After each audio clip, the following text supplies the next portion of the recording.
मित्रांनो, मी आज बनवतोय तुमच्या सगळ्यांचा आवडता कच्ची दाबेलीची रेसिपी। गाड्यावरचा जो कच्ची दाबेली भेटतो ना, तो एकदम खायला टेस्टी लागतो, मस्त लागतो। त्यामुळे मी पण आज एकदम गाड्यावरती जसा भेटतो ना मस्तपैकी तसा कच्ची दाबेलीचा रेसिपी तुम्हाला दाखवलेला आहे या व्हिडिओमध्ये। तुम्ही एकदा नक्की बघा आणि तुमच्या घरी एकदा नक्की ट्राय करा। चला तर मग बोलण्यामध्ये जास्त वेळ न घालवता फटाफट रेसिपीला स्टार्ट करूया। हो, पण त्याच्या आधी चॅनलला सबस्क्राइब करा, लाईक करा आणि कमेंट करायला विसरू नका।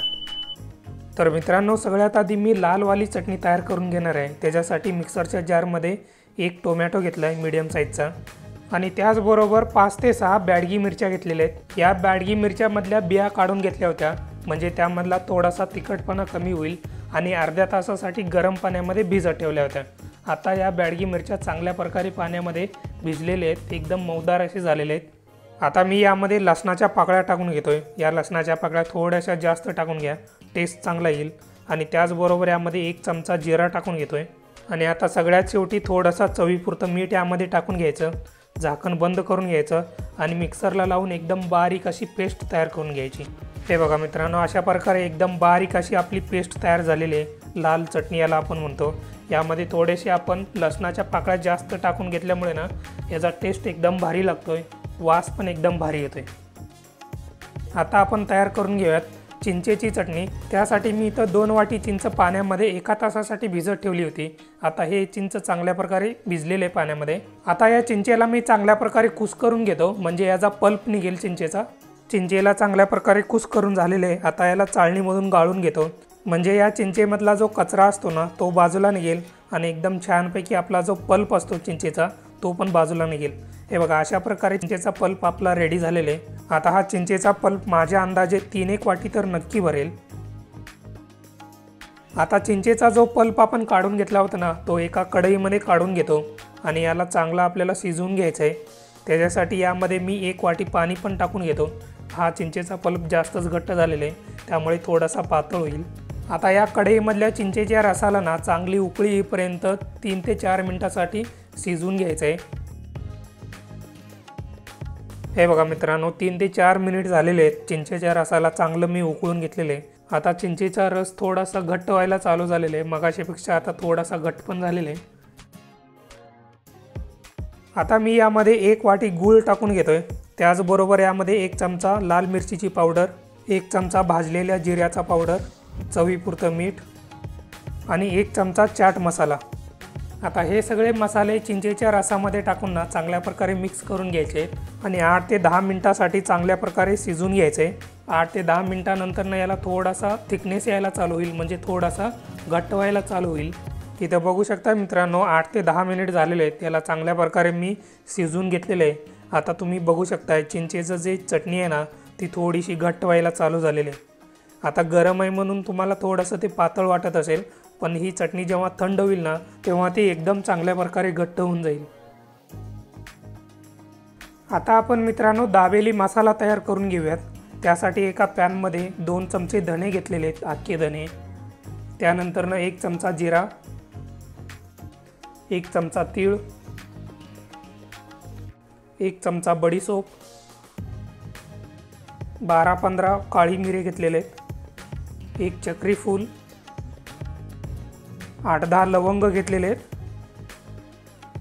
आणि त्याचबरोबर 1 इंच दालचिनी, 1 मोठी इलायची, 2 बॅडगी मिरच्या घेतलेल्या आहेत लालवाल्या, चांगल्या वाळलेल्या आहेत आणि आता सगळ्यात शेवटी 1 तमालपत्र। आता मी मित्रांनो गॅस चालू करून घेतो आणि गॅस जो आहे ना एकदम मंद आचेवरती ठेवतो। या मंद गॅसच्या आचेवरती ना हे सगळे मसाले 1 मिनिटासाठी चांगले भाजून घेतो। या मसाल्यांना आपल्याला जास्त काही भाजून घ्यायचं नाही आहे, मसाले थोडेसे कोरडे व्हावे म्हणून हे मसाले भाजून घ्यायचे। आता या मसाल्यांमध्ये 2 चमचे मी वाळलेलं खोबरं किसून घेतलेले ते टाकून घेतोय आणि या खोबऱ्याला पण 1 मिनिटासाठी चांगलं परतून घेतो, म्हणजे भाजून घेतो। एकदा का हे सगळे खडे मसाले आणि टाकलेलं खोबरं 1 मिनिटासाठी चांगल्या प्रकारे परतून झालं ना गॅस बंद करून घ्यायचा आहे। गॅस बंद करून झाल्यानंतर आता यामध्ये 1 चमचा चाट मसाला आणि अर्धा चमचा हळद टाकून घ्यायचे। आता यामध्ये टाकलेला चाट मसाला आणि हळद मसाल्यांबरोबर चांगल्या प्रकारे मिक्स करून घ्यायचं आहे। गॅस तरी आपण आधीच बंद करून घेतलेले। आता हे सगळे मसाले संपूर्णपणे थंड करून घ्यायचे आणि त्यानंतर मिक्सरमध्ये टाकून एकदम बारीक अशी पावडर तयार करून घ्यायची। मग एकदा का हे पावडर चांगल्या प्रकारे बारीक करून घेतलं ना, मग झाला आपला दाबेली मसाला। मित्रांनो, मी आता तयार करून घेणार आहे दाबेलीमधला मस्त मसालेदार आणि चटकदार असा मसाला शेंगदाणा। हा शेंगदाणा खायला एकदम भारी लागतो। नॉर्मली तुम्ही असंच जरी खाल्लात ना, एकदम मस्त लागतो। आता मी इथं कढईमध्ये 3 ते 4 चमचे तेल टाकून घेतोय आणि तेल चांगल्या प्रकारे गरम करून घेतो। एकदा का तेल चांगल्या प्रकारे गरम झालं ना, आता यामध्ये 1 चमचा लाल मिरचीची पावडर टाकून घेतो आणि त्याचबरोबर यामध्ये 2 चमचे मगाशी आपण तयार करून घेतलेला दाबेली मसाला टाकून घेतो। आता मी यामध्ये थोडीशी हळद टाकून घेतोय, म्हणजे पाव चमचा, आणि आता सगळ्यात शेवटी थोडंसं चवीपुरतं मीठ। आता हे सगळं टाकून झाल्यानंतर ना चांगल्या प्रकारे तेलामध्ये मिक्स करून घ्यायचं आहे आणि मसाल्यांना चांगल्या प्रकारे परतून घ्यायचं आहे। गॅस जो आहे ना एकदम मंद आचेवरती ठेवायचा आहे आणि आपले मसाले करपले नाही पाहिजे त्याची काळजी घ्या। आता यामध्ये 2 वाटी भाजलेले शेंगदाणे टाकून घ्यायचे आहेत। याच्या आधी शेंगदाणे चांगल्या प्रकारे भाजून घेतले होते आणि त्याच्यावरची साल काढून घेतली होती आणि त्यानंतर ना शेंगदाणे जे आहेत ना फोडून घेतले होते, म्हणजे एका शेंगदाण्यामध्ये ना 2 भाग करून घेतले होते, म्हणजे शेंगदाण्यांना स्प्लिट करून घेतलं होतं। ते शेंगदाणे मी इथं वापरलेले आहेत। आता गॅस जो आहे ना बंद करून घ्यायचा आहे। एकदम मस्तपैकी मसालेदार असे मसाला शेंगदाणा तयार झालेले आहेत। मित्रांनो, आतापर्यंत आपण लसणाची चटणी, चिंचेची चटणी आणि मसाला शेंगदाणे हे सगळं तयार करून घेतलेले। एवढे सगळे पदार्थ तयार करून झाल्यानंतर आता आपण ॲक्च्युअलमध्ये कच्ची दाबेली तयार करायला स्टार्ट केलेले आहे। तर त्यासाठी एका पॅनमध्ये मी 4 चमचे तेल घेतलेले। तेल चांगलं तापल्यानंतर आता यामध्ये 1 चमचा लसणाची चटणी टाकून घेतलेले। आता या लसणाच्या चटणीला ना तेलामध्ये 1 मिनिटासाठी चांगल्या प्रकारे परतून घेतो।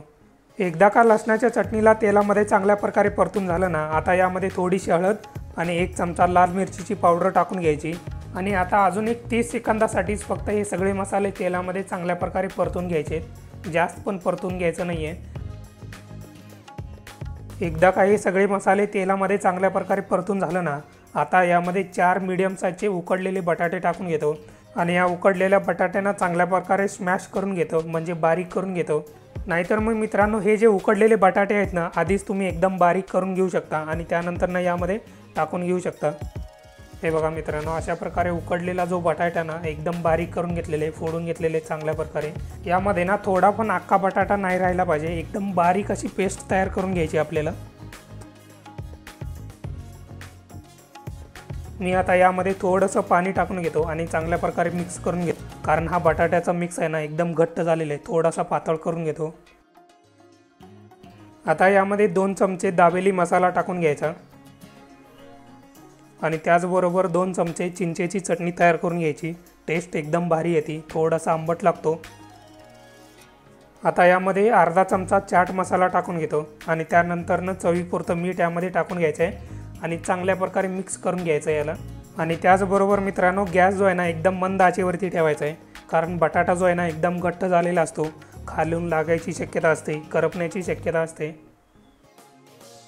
हे बघा मित्रांनो, अशा प्रकारे आपल्या बटाट्याचा मिक्स रेडी झालेला आहे, म्हणजे दाबेलीचा जो मिक्स असतो ना बटाट्याचा बेस मिक्स, तो रेडी झालेला आहे, एकदम मस्त झालेला आहे।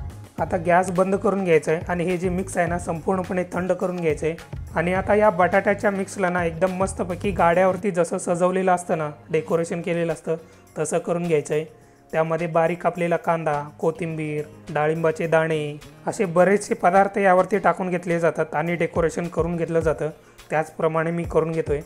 तर मित्रांनो, यावरती सगळ्यात आधी मी टाकून घेतला होता बारीक कापलेला कांदा, त्यानंतरनं कोथिंबीर, त्यानंतरनं खोबरं यावरती टाकून घेतलं होतं किसून, त्यानंतरनं यावरती सेव टाकून घेतलेले सेव आणि त्यानंतरनं यावरती मसाला शेंगदाणा टाकून घेतला आणि सगळ्यात शेवटी यावरती डाळिंबाचे दाणे टाकून घेतले। एकदम मस्त दिसतंय, टेस्टला एकदम भारी झालेले।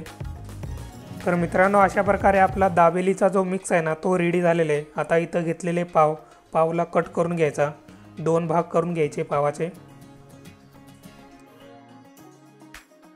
आता यावरती मी लावून घेतो लाल चटणी, म्हणजे लसणाची चटणी, आणि त्याचबरोबर चिंचेची चटणी लावून घेतो याला।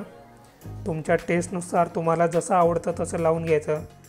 आणि आता दाबेलीचा मिक्स यावरती लावून घेतो, जो बटाट्याचा आपण बनवून घेतला होता ना तो।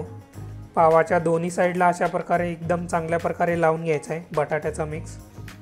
आता मी यावरती मसाला शेंगदाणे लावून घेतो। आता बारीक कट केलेला कांदा टाकून घेतो। आता इथं डाळिंबाचे दाणे टाकून घेतलेले।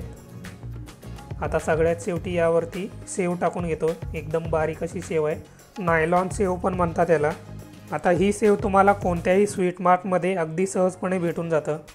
आता मी इथं बटर लावून घेतोय तापलेल्या तव्यावरती आणि आपला दाबेलीचा जो पाव आहे ना दोन्ही साईडनी चांगल्या प्रकारे शेकून घ्यायचा आहे बटर लावून। पाव दोन्ही साईडनी चांगला कुरकुरीत झाला पाहिजे तोपर्यंत बटर लावून चांगला शेकून घ्यायचा आहे। तर मित्रांनो अशा प्रकारे एकदम साध्या सोप्या पद्धतीने घरच्या घरी कच्ची दाबेली रेडी झालेली आहे। टेस्टला एकदम अप्रतिम झालेले आहे। ज्या पद्धतीने गाड्यावरती भेटतो, ज्या चवीचा गाड्यावरती होतो ना त्याच चवीचा आपल्या घरी तुम्ही बनवू शकता। एकदम मस्त बनते, बनवायला एकदम साधी सोपी आहे। तर मित्रांनो अशा प्रकारे कच्ची दाबेली तुमच्या घरी एकदा नक्की ट्राय करा। मग काय मित्रांनो, कसा झालाय कच्ची दाबेली? एकदम मस्त झालाय की नाही? टेस्टला एकदम अप्रतिम झालेले आहे। यामध्ये आपण मसाले बनवून घेतले, चटण्या बनवून घेतल्या आणि त्यानंतरनं मस्तपैकी दाबेली बनवून घेतली। संपूर्ण माहिती या व्हिडिओमध्ये तुम्हाला सांगितलेलं आहे। तुम्ही पण तुमच्या घरी एकदा नक्की ट्राय करा। चला तर मग जाता जाता रेसिपी आवडली असेल तर लाईक करा, कमेंट करा आणि सगळ्यात महत्त्वाचं मित्रांनो चॅनलला सबस्क्राईब करायला विसरू नका। जर तुम्हाला आमच्या रेसिपीज आवडत असतील तर तुमच्या मित्रांच्या बरोबर, तुमच्या फॅमिलीच्या मेंबर बरोबर रेसिपी शेअर करायला पण विसरू नका।